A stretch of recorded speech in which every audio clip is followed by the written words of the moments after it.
नमस्कार दोस्तों, राव सर की क्लास में आपका स्वागत है। यूपीएसआई की अगली सीरीज में आज हम पढ़ेंगे साधारण ब्याज। ठीक है, ये भी आपके यूपीएसआई मैथ का हिस्सा है। अगर हम इसका ट्रेंड देखें तो जो अभी तक का ट्रेंड रहा है 1 से लेकर के 2021 तक करीब यहाँ से 78 प्रश्न पूछे गए थे। उन 78 प्रश्न में से करीब 46 क्वेश्चन जो है रिपीटेड हैं। कितने? करीब 46 क्वेश्चन रिपीटेड हैं, यानी रेशियो आप देख रहे हैं। करीब आप एक देखिए 60% से ऊपर ही कहीं न कहीं क्वेश्चन क्या आ रहे हैं? रिपीटेड आ रहे हैं।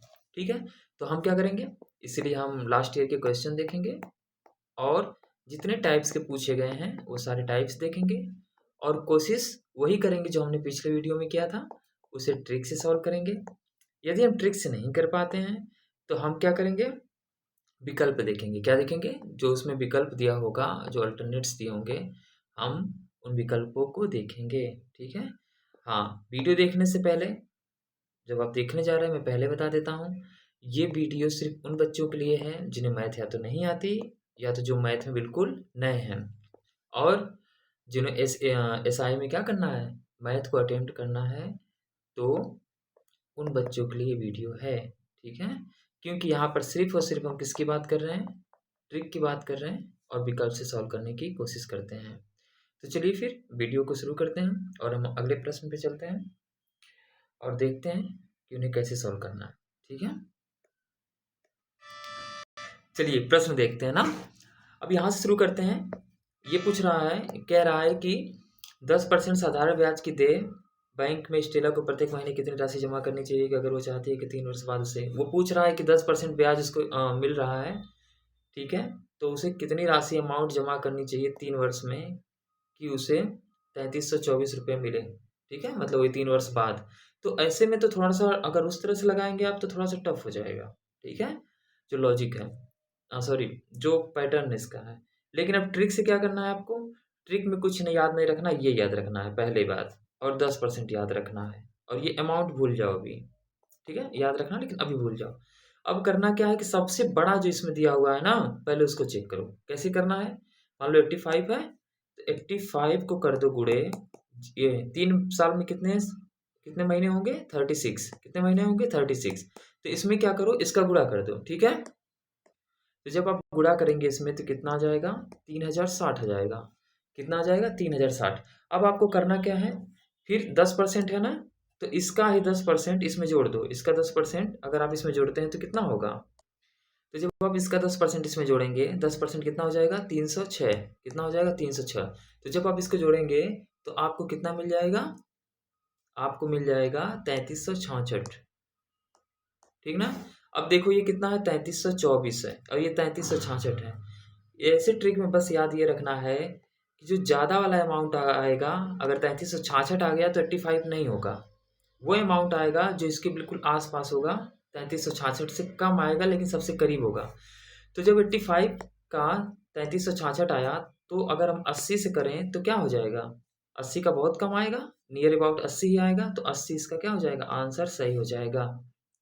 ठीक है, तो ऐसे में क्या करना था, हमने कुछ नहीं किया, हमने क्या किया, हमने जो ये आपका 85, ये बड़ी राशि को उठाया, 85 से 3 साल पूछा था तो हमने 36 से गुणा कर दिया, इतना आया। फिर 10% यहाँ था, 10% को जोड़ा तो 3366 आया।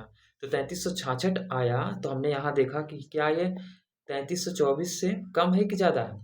अगर ये ज़्यादा है 3366, तब इसका आंसर 85 नहीं होगा, बिल्कुल इसके पास वाली संख्या होगी जो इसके करीब है, तो इसमें आंसर क्या हो जाएगा, 80 हो जाएगा। वहीं यदि अगर ये 3366 की जगह पे मान लो 3320 आता, तब आंसर क्या हो जाता, 85 हो जाता। तो समझ में आया। तो चलो फिर दूसरा देखते हैं। ठीक है, क्वेश्चन याद रखना है कि इसको कैसे सॉल्व करना है। ठीक है, अब दूसरा ट्रिक देखते हैं। ट्रिक क्या, चलिए दूसरा प्रश्न देखते हैं। ठीक है, चलिए आगे देखते हैं। अब आगे देखिए क्या पूछा है, पूछा है कि कितने प्रतिशत वार्षिक साधारण ब्याज की दर से कोई धन 4 वर्ष में 3 गुना हो जाए। यानी आप कोई भी अमाउंट जमा करिए, कोई भी अमाउंट जमा करिए, ठीक है, उसमें कितना परसेंट ब्याज लगे सालाना, कितना सालाना, कि वो अमाउंट 4 वर्ष में 3 गुना हो जाए, यानी जितना आपने जमा किया है वो कितना हो जाए, 3 गुना हो जाए। तो अब ऐसे प्रश्न को कैसे करेंगे, चलिए देखते हैं। तो ऐसे प्रश्नों में क्या करना है, थोड़ा सा सोचने पर ध्यान देना है। क्या ध्यान देना है, उसने कहा कि अब आप कोई भी अमाउंट मान लीजिए, ठीक है, जो आपको आता है। जैसे मान लीजिए आप 100 रुपये है, ठीक। और उसने कहा ये 100 रुपया 4 वर्ष में 3 गुना यानी 300 रुपया हो जाए। कितना हो जाए, 300 रुपया। तो आपको ध्यान ये देना है कि अगर आपने 100 रुपये जमा किया और 300 रुपया हो गया 4 वर्ष में, यानी 200 रुपया बढ़ा। तो जो 200 रुपया बढ़ा 4 वर्ष में, तो कितने परसेंट ब्याज की दर से बढ़ा होगा। अब 200 रुपये बढ़ा, यानी एक तरीके से आप देख सकते हैं 200% बढ़ा ना। 200% बढ़ा कि नहीं बढ़ा। तो आपको कुछ नहीं करना है, जो ये 200% है इसमें क्या करना है, देखना है 4 से भाग देकर कितना आता है। तो 4 से आप भाग देंगे तो आपका 50 आएगा। तो इसमें आंसर क्या हो जाएगा, आपका 50% सही हो जाएगा। यानी इसमें कुछ नहीं करना था। क्या करना था, हमने ये देखा, हमने कोई एक अमाउंट मान लिया, मान लीजिए 100 रुपये मान लिया। हमने क्या देखा कि ये 4 वर्ष में पूछा है कि वो 3 गुना हो जाए, यानी कि 100 से 300 होना, यानी 200 रुपये बढ़ गया। तो 200 रुपये बढ़ेगा, 100 का जब 200% बढ़ाएंगे तभी तो वही होगा। तो 200% हुआ, तो हमने क्या किया, हमने 4 से भाग दिया, क्योंकि 4 वर्ष था। तो कितना बच गया है हमारे सामने, तो हमारे सामने आया 50%। ठीक है, चलिए फिर अगला क्वेश्चन देखते हैं। ठीक है, अब देखिए, अगर इस प्रकार का कोई प्रश्न मिलता है, इसमें क्या पूछ रहा है, इसमें कह रहा है कि आपने 49,500 रुपये जमा किया और 19 वर्ष में आपको कितना मिला, 1,59,885। तो पूछ रहा है कि आपको कितना परसेंट ब्याज मिला। तो ऐसे में क्या करना है, ऐसे में आपको याद रखना है कि आपको सबसे पहले ये जो टोटल अमाउंट है ना, इसको ऊपर लिख लेना है। कहाँ लिख लेना है, ऊपर। ठीक, इसके बाद क्या करना है, ये जो 19 वर्ष है ना, वर्ष वाला, ईयर वाला, इसको 19 गुणे कर देना है। इसके बाद एक चीज़ और क्या करनी है, 19 के साथ एक अंक और गुणा होगा। जैसे यहाँ ये 49,500 दिया है ना, इसमें 100 से भाग दे दो। जब 100 से भाग दोगे आप तो कितना बचेगा, 495। अब जब आप इसी को सॉल्व करेंगे तो कितना आ जाएगा, 17%। कितना आ जाएगा, 17%। यानी ऐसे प्रश्न में क्या करना है, आपको पहले जो टोटल अमाउंट है वो ऊपर लिख लेना है, जो वर्ष है वो नीचे लिख लेना है, गुणा कर देना है। और ये जो 495 है कैसे आया, इसमें 100 से भाग दे देना है। कोई भी अमाउंट होगा 100 से भाग दे के जो बचेगा उसको लिख देना है, फिर इसे सॉल्व कर लेना है तो 17% आएगा। ठीक है, अच्छा इसमें विकल्प गलत छप गया है, यहाँ 15 की जगह पे 17% होगा, तो इसका विकल्प ए सही हो जाएगा। ठीक है, चलिए फिर अगला क्वेश्चन देखते हैं। ठीक है, देखो यार, अब इसको कैसे सॉल्व करना है, बस याद क्या रखना है, अगर सेम पैटर्न पे सेम टाइप का क्वेश्चन आएगा तो आपको कुछ नहीं करना है। यहाँ 17 वर्ष है ना, अब एक वर्ष कम कर लेना। क्या करना कि 17 गुणे 16 कर लेना और बटा 2 कर लेना। ठीक है, तो जब आप 17 गुणे 16 और बटा 2 करेंगे तो आंसर आ जाएगा आपका 136। तो इसमें कौन सा विकल्प सही होगा, डी वाला विकल्प सही हो जाएगा। अब ये सेम क्वेश्चन पहचान लेना, इस टाइप का आएगा तो आपको ऐसे ही करना है। ठीक है, चलिए फिर अगला देखते हैं।